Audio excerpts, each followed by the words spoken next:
Assalamu alaikum. Here is Mahnur Zubair for the subject of Greek literature. So the topic we are going to discuss today is tragedy. So let's start. So what is tragedy? Tragedy is a type of drama that presents a serious subject matter about human suffering and corresponding terrible events in a dignified manner. Tragedy जो है वो drama की एक किस्म है, एक type है जिसमें बहुत सीरियस सब्जेक्ट्स जो हैं उन्हें पेश किया जाता है।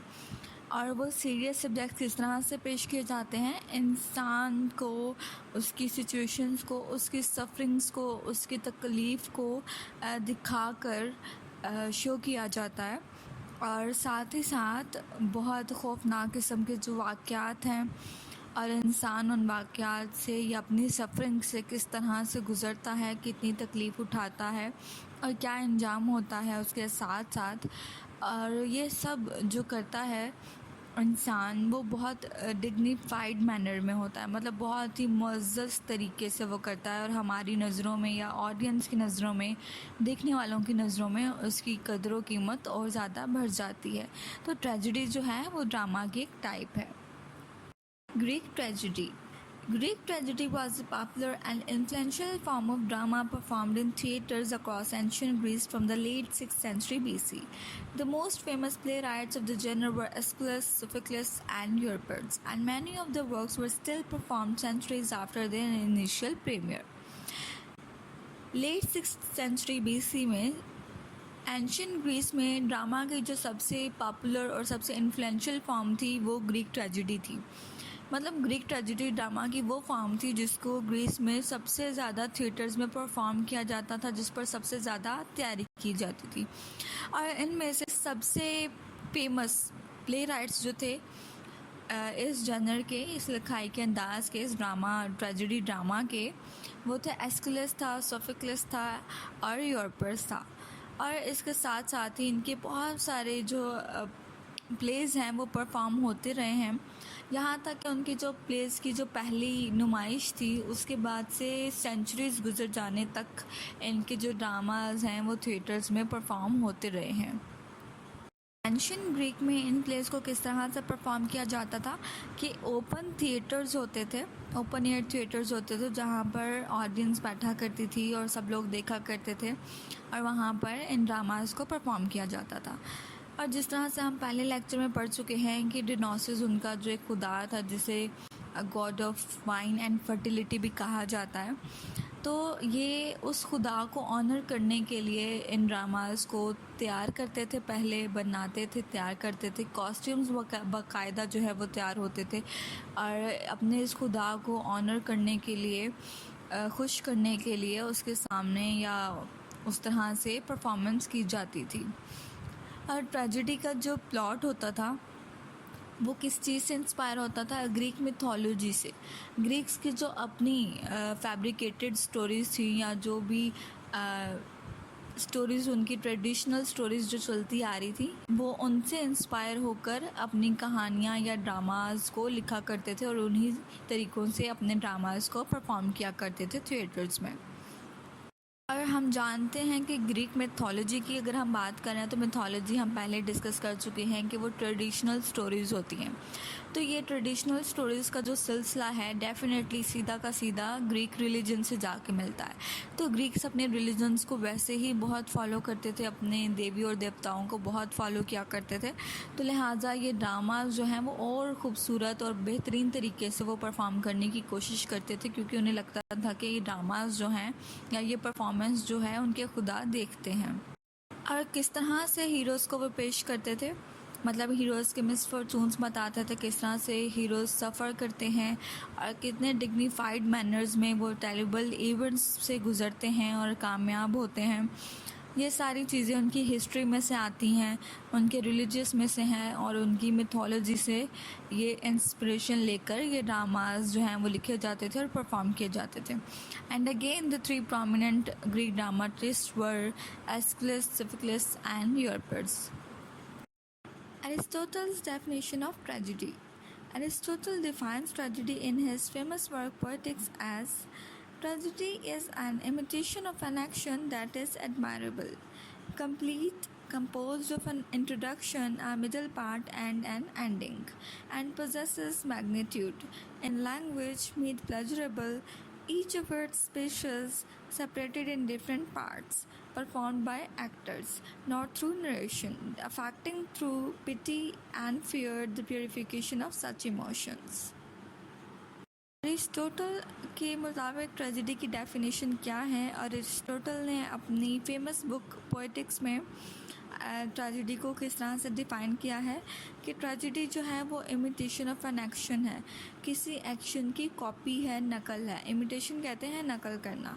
तो ट्रेजेडी जो है वो एक्शन की कॉपी है, नकल है, और वो एक्शन जो है वो बहुत एडमायरेबल हो, बहुत सीरियस हो, जिसकी बहुत ज़्यादा तारीफ़ की जा सके, जो बहुत डिग्निफाइड हो, कंप्लीट इन सेंस हो। कंप्लीट इन सेंस का क्या मतलब है कि उसका इंट्रोडक्शन भी हो, मिडल भी हो, क्लाइमैक्स भी हो और उसकी एंडिंग भी हो, और साथ ही साथ पोजेसेस मैग्नीट्यूड। अब मैग्नीट्यूड क्या क्या मतलब है कि प्लॉट जो है वो इतना सीरियस होना चाहिए कि उसके अंदर ट्रेजेडी का जो साइज़ है, जो हिस्सा है, वो ठीक ठाक नज़र आना चाहिए, उसका होना चाहिए उसको। एंड लैंग्वेज मेड प्लेजरेबल, और उसके अंदर जो डिक्शन, जो लफ्ज़ों का या लैंग्वेज या डायलॉग्स का जो इस्तेमाल किया जाए वो बहुत खूबसूरत हो, बहुत अच्छा हो, प्लेजरेबल हो। Each of our specials separated in different parts, और प्लॉट के जितने भी छोटे छोटे इवेंट्स हैं वो सब अलग अलग तरह से अलग अलग सीन्स में दिखाए जाएं, परफॉर्म्ड बाय एक्टर्स।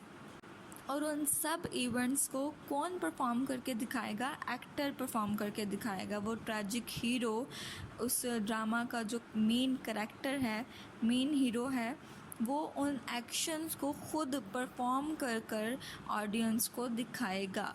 जितने भी छोटे छोटे इवेंट्स आएंगे, एक्टर खुद उन्हें परफॉर्म कर कर ऑडियंस को शो करेगा। नॉट थ्रू नरेशन, मतलब राइटर जो है वो खुद आपको नहीं बताएगा, बल्कि अपने हीरो के ज़रिए, उसकी परफॉर्मेंस के ज़रिए आपको उन टेरिबल इवेंट से या जितने भी स्टोरी के जो पार्ट्स हैं, प्लॉट के जितने भी हिस्से हैं, इवेंट्स हैं, उनमें से ऑडियंस को बताएगा खुद अपने हीरो की परफॉर्मेंस के through. Affecting through pity and fear with purification of such emotions, और कहानी का जो किरदार है वो इतना सीरियस होना चाहिए कि ऑडियंस, देखने वाले जो हैं, उन्हें पिटी और फियर जैसे जज्बात, एहसासात महसूस होने चाहिए। अब पिटी एंड फियर क्या है? आपको हीरो को देखकर तरस आ रहा है और डर क्यों लग रहा है? अब आपको डर ये लग रहा है कि इसके साथ आगे क्या होगा। तो जब इस तरह के जज्बात हम दूसरों को गुज़रते हुए या दूसरों को सफ़र करते हुए हम देखते हैं, तो एज एन ऑडियंस हम में खुद प्योरिफिकेशन होना शुरू हो जाती है इमोशंस की, हम अंदर से साफ़ होना शुरू हो जाते हैं। बिल्कुल सेम आप एग्ज़ाम्पल अपनी भी ले सकते हैं कि जिस तरह से आप कोई ड्रामा देखते हैं टीवी पर, या कोई नावल पढ़ते हैं आप, बुक्स वगैरह पढ़ते हैं, या कोई फिल्म्स देखते हैं, कुछ भी देखते हैं आप, तो आप कहानी के अंदर घुस जाते हैं, और कहानी का जो मेन कैरेक्टर होता है, जो उस वक़्त सफ़र कर रहा होता है, उसको देखकर आप अपने आप को भी दुखी महसूस करने लगते हैं, आपको तरस आने लगता है उस पर। और आप अगर रोना शुरू कर देते हैं तो डैट मीन्स के आपके इमोशंस को शुरू हो गए हैं जज्बात बाहर निकलना, और आपकी प्योरिफिकेशन शुरू हो गई है, आप फ़िल्टर होना शुरू हो गए हैं। तो वो इमोशंस और अंदर का जो हमारे गर्दो गुबार होता है वो दूसरे किरदारों को देखकर सामने निकल आता है बाहर, और हम उनके लिए पिटी और फियर महसूस करते हैं। तो ये चीज़ जो है वो कैथारसिस भी कहलाती है। From the above definition, we can understand the objective of the Greek tragedies, which is the purification of such emotions, also called catharsis. Catharsis is a release of emotional tension after an overwhelming experience that restores or refreshes the spirit. तो ऊपर जितनी भी अभी हमने Aristotle की दी हुई tragedy की definition पढ़ी है, उससे हमें ग्रीक ट्रेजेडीज़ के कॉन्सेप्ट का, उनके ऑब्जेक्टिव्स का अंदाज़ा हो जाता है। और वो क्या है कि purification of such emotions. Tragedy को क्यों पेश किया जाता है? ट्रेजेडी में देखें, एक इंसान की ज़िंदगी को दिखाया जाता है और फिर देखने वाले जो हैं उनके दिलों में पिटी और फियर आता है। लेकिन ये पिटी और फियर जो है वो इत्तफाकिया होना चाहिए। मतलब आपको नहीं पता हो कि इसके साथ अभी क्या होने वाला है और अचानक ही वो हो जाए तो आपको तरस भी आएगा और डर भी लगेगा। तो ये जो प्योरिफिकेशन ऑफ सच इमोशंस है, जब हम दूसरों की तकलीफ़ को देखते हुए खुद तरस उन पर खाते हैं या डर महसूस करते हैं या उन पर गुजरती हुई तकलीफ़ को, टेरिबल इवेंट्स को हम खुद पर महसूस करने लगते हैं, तो आपकी इमोशंस की प्योरिफिकेशन होना शुरू हो जाती है और इस प्रोसेस को कैथारसिस कहते हैं। कैथारसिस क्या है? Release of emotional tension. जो टेंशन हमारे अंदर बढ़ती चली जाती है परफॉर्मेंस को देखकर, लोगों को देखकर, उनकी सफरिंग्स को देखकर, तो वो कैथारसिस जब हमारा हो जाता है, हम फ़िल्टर हो जाते हैं, प्योरीफाई हो जाते हैं, तो हमारे अंदर के जो इमोशंस का जो गर्दो गुबार है वो आंसुओं की सूरत में या पिटी और फियर की सूरत में जब बाहर निकल जाता है तो हम दोबारा से रिफ़्रेश हो जाते हैं। हमारी जो स्पिरिट है वो दोबारा से रिफ़ाइन हो जाती है। Tragedy must have 6 parts. Aristotle के मुताबिक ट्रेजेडी के 6 पार्ट्स होते हैं, जो कि है plot, character, thought, diction, song and spectacle. अगर इन सब पार्ट्स पे फोकस किया जाए तो इन सब से मिलकर बनती है ट्रेजेडी, अ ग्रेट ट्रेजेडी। और प्लॉट को सीरियस बनाने के लिए अरिस्टोटल का कहना है कि 3 चीज़ें आपस में जुड़ी हुई होनी चाहिए: टाइम, प्लेस एंड एक्शन। और अगला पॉइंट ये है कि अरिस्टोटल कहते हैं कि प्ले राइट जितने भी हैं, ड्रामाटिस्ट जो हैं, लिखने वाले जो हैं, उनके लिए बहुत ज़रूरी है कि वो अपने करैक्टर को ढंग से डिज़ाइन करें। मतलब उनके हीरो की बातों से लगना चाहिए कि वो कितना मॉरल है। और डिक्शन का काम क्या है यहाँ पर? अगर एक प्ले राइट अपनी राइटिंग के ज़रिए अपनी बात पढ़ने वालों के दिलों में उतार रहा है तो राइटिंग के स्टाइल भी अच्छा होना चाहिए। यानी राइटिंग का जो स्टाइल है, लिटरेरी जो डिवाइसेस यूज़ की जाती हैं या लैंग्वेज का जो स्टाइल यूज़ किया जाता है वो इतना साफ़ और समझने वाला होना चाहिए कि लोगों को उनकी बातें जो हैं वो साफ साफ समझ आएँ। तो तभी वो अपनी राइटिंग के ज़रिए अपनी बातों को पढ़ने वालों के दिलों में उतार सकेंगे। अरिस्टोटल ने अपने बुक पॉलिटिक्स में प्लॉट को भी सबसे ज़्यादा इम्पोर्टेंट दी है। उनके मुताबिक प्लॉट जो है वो सीरियस होना चाहिए, उसमें मैग्नीट्यूड जो है वो ठीक ठाक होना चाहिए, यानी कि ट्रेजेडी का जो साइज़ है वो ठीक ठाक होना चाहिए। यूनिटी होनी चाहिए टाइम, प्लेस और एक्शन में।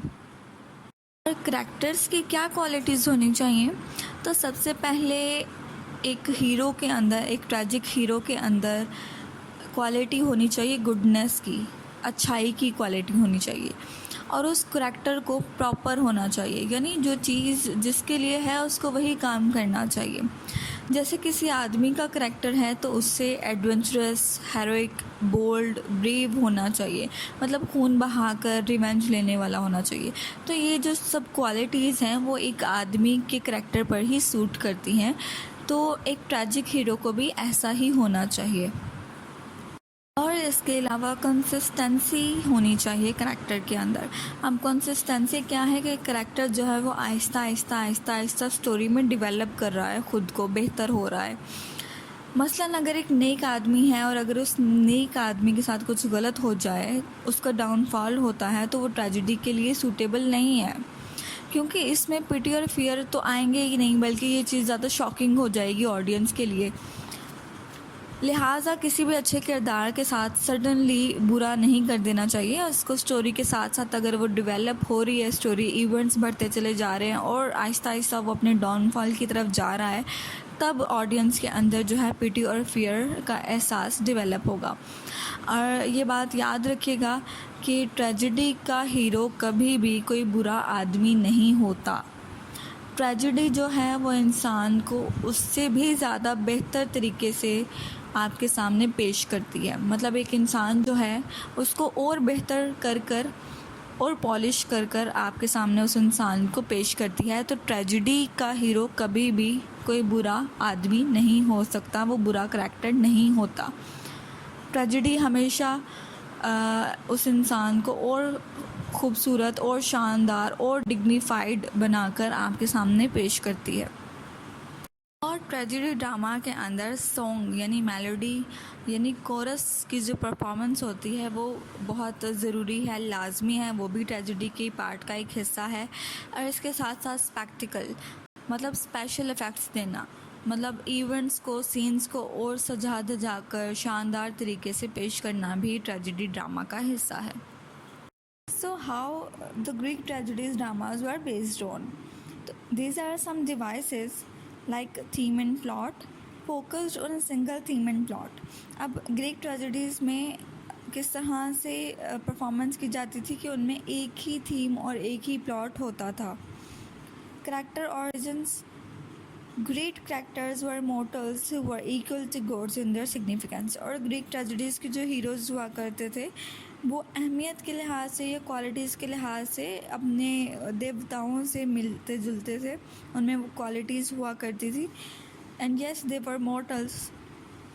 Subject matter serious treated in a dignified manner. और ट्रेजेडीज़ का जो ड्रामा का जो सब्जेक्ट होता था वो ऑब्जेक्टिव जो होता था वो बहुत सीरियस किस्म का होता था, मतलब बहुत सीरियस सिचुएशंस बताई जाती थी, सफरिंग्स बताई जाती थी, टेरिबल इवेंट्स बताए जाते थे और उन्हें किस तरह से एक हीरो जो है वो डिग्निफाइड मैनर्स में उनमें से गुजरता है। पर्पस एंड ऑब्जेक्टिव, और उनका पर्पस या ऑब्जेक्टिव क्या होता था ग्रीक ट्रेजेडीज़ को लिखने का, ड्रामास को परफॉर्म करने का या ऑडियंस को दिखाने का? तो जाहिर है वो प्योरिफिकेशन ऑफ इमोशंस था कि किस तरह से ऑडियंस देखकर अपने आप को सुधार सकेगी।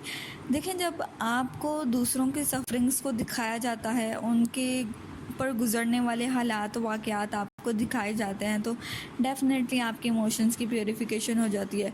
और ट्रेजेडी ये काम भी करती है कि आपकी जब प्योरिफिकेशन हो जाती है तो डेफ़िनेटली उस इंसान के अंदर खुद ब खुद सुधार आने लगता है। वो उस करैक्टर को देखकर या उसके सिचुएशंस या सफरिंग्स को देखकर खुद को ठीक करने लगता है। तो ट्रेजेडी ये काम भी करती है। तो लिहाजा ग्रीक ट्रेजेडीज़ का मकसद भी यही होता था कि अपने लोगों को वो रिलीजियस टीचिंग्स दे सकें।